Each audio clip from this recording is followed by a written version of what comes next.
আসসালামু আলাইকুম। কি কারণে একটি গাড়ির স্টিয়ারিং হুইল কাটতে পারে সে বিষয়গুলো আমরা ভিডিওর মাধ্যমে জানতে পারবো। যেমন টায়ারোডেন, বল জয়েন্ট এগুলো ক্ষয়সাধিত হলে, হ্যাঙ্গার বুশ ক্ষয়সাধিত হলে, ব্যালেন্স রডের বুশ ক্ষয়সাধিত হলে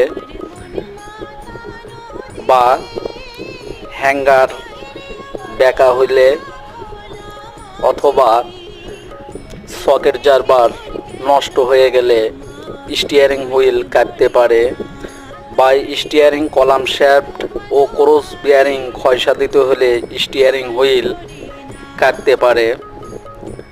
একটি গাড়ির 80 কিলোমিটার স্পিডে ওঠার পর যদি এ সকল সমস্যা দেখেন, অবশ্যই